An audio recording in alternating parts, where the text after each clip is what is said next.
का आह्वान करने के बाद इजरायली सेना ने गाजा पट्टी में आतंक की सारी हदें पार कर दी हैं। गाजा में चारों तरफ तबाही का अत्यंत भयावह मंजर नजर आ रहा है।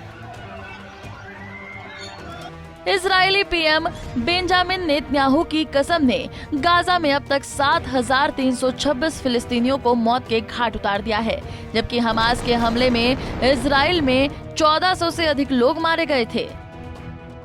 मौजूदा वक्त में गाजा पट्टी में स्थिति बहुत ही दयनीय है। इजराइल द्वारा कल रात घिरे हुए क्षेत्र पर हमलों की अपनी सबसे गहन श्रृंखला को अंजाम देने के बाद आज सुबह गाजा में हर जगह हवाई और तोपखाने हमलों की आवाजें सुनाई दे रही थीं।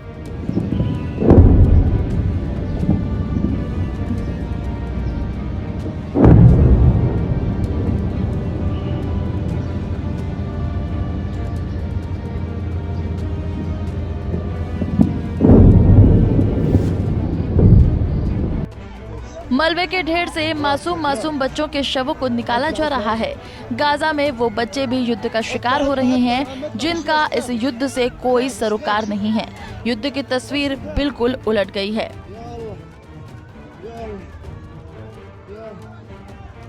इजराइल पर हमला हमास का जरूर है, लेकिन अब इजरायली सेना गाजा पट्टी में हमास के ठिकानों पर शेर की दहाड़ से गरज रही है।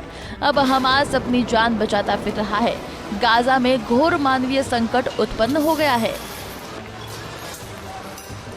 जहां इतनी अधिक मौतें हो रही हैं कि परिजन अपनों की लाशों को दफनाने में भी बेबस नजर आ रहे हैं। गाजा पर इजराइल की बमबारी के बाद चीखने की आवाजें आ रही थी।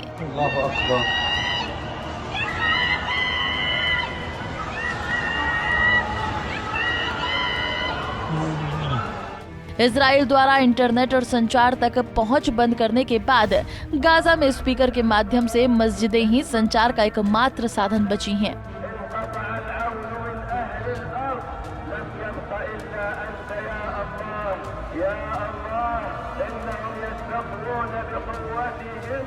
गाजा की अत्यंत दयनीय स्थिति को देखते हुए यूएन में इजराइल हमास युद्ध को लेकर तत्काल युद्ध विराम का प्रस्ताव पारित किया गया है, पर इजराइल ने इसे मानने से इनकार कर दिया है।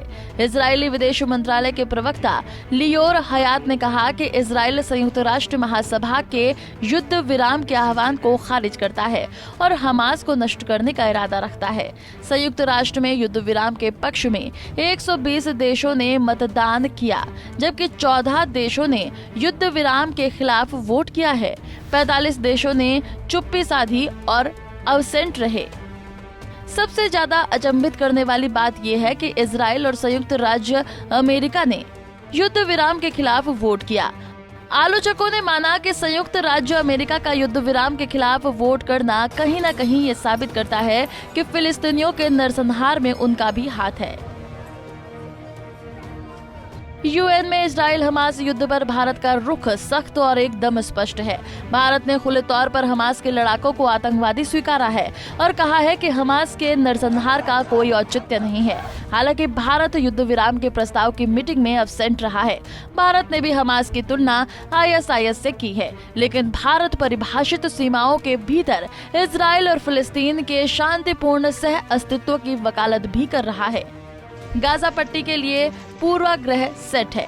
आरोप है कि इजराइल ने गाजा में बिजली और इंटरनेट काट दिया ताकि दुनिया के लोग गाजा में असली इजरायली नरसंहार को न देख सके। आईडीएफ का कहना है कि लड़ाकू विमानों ने उत्तरी गाजा में 150 भूमिगत ठिकानों पर हमला किया है। इसमें हमास की सुरंगें, भूमिगत युद्ध स्थल और अतिरिक्त बुनियादी ढांचे शामिल थे, जिसमें हमास के कई लड़ाके मारे गए हैं। इन्हीं में हमास का हेड कमांडर अबू रफा भी शामिल था। अबू रफा के मारे जाने से हमास पूरी तरह से कमजोर पड़ चुका है, क्योंकि हमास के कई और कमांडर पहले ही मारे जा चुके हैं। हमास का अंत नजदीक है। दुनिया भर के लोग फिलिस्तीनियों के साथ एकजुटता दिखाने के लिए मानो सड़कों पर हैं। युद्ध विराम की मांग को लेकर प्रदर्शनकारियों ने अमेरिका की न्यूयॉर्क सिटी में मौजूद दुनिया के सबसे बड़े railway station grand central terminal में जमकर हंगामा किया, जिस वजह से उसे फिलहाल के लिए बंद कर दिया गया। ये स्टेशन इतना बड़ा है कि इसमें 44 प्लेटफॉर्म्स हैं।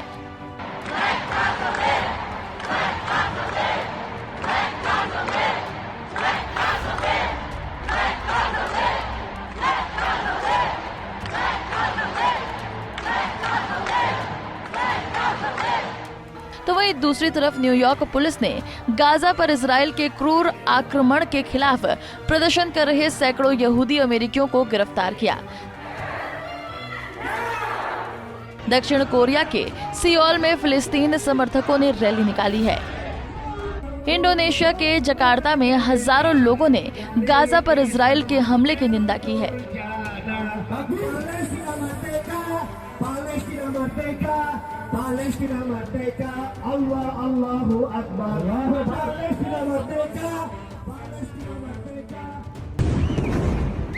Bureau report, Punjab Kesari TV.